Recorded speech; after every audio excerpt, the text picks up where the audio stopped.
What is the real guiding force of the story?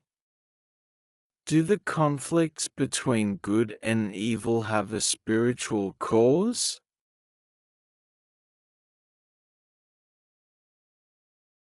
Yes, they do.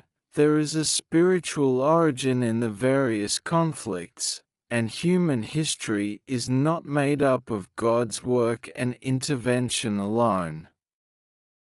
How else can we explain the many injustices and tragedies in history, such as the prevalence of evil or the suffering of righteous people, things that are hard to think of as part of the work of an almighty God of goodness, parent of humanity created by Him to live in joy, happiness and love?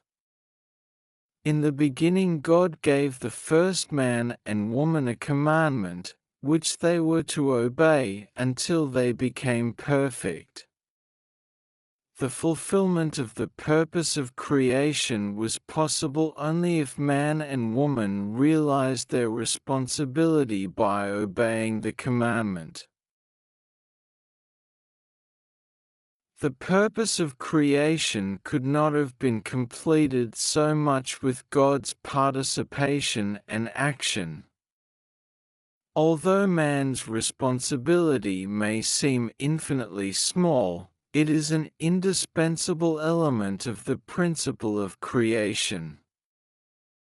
Therefore, in order to restore the lost purpose of God's creation, man's share of responsibility is also absolutely essential, and God's power and dispensation are not sufficient.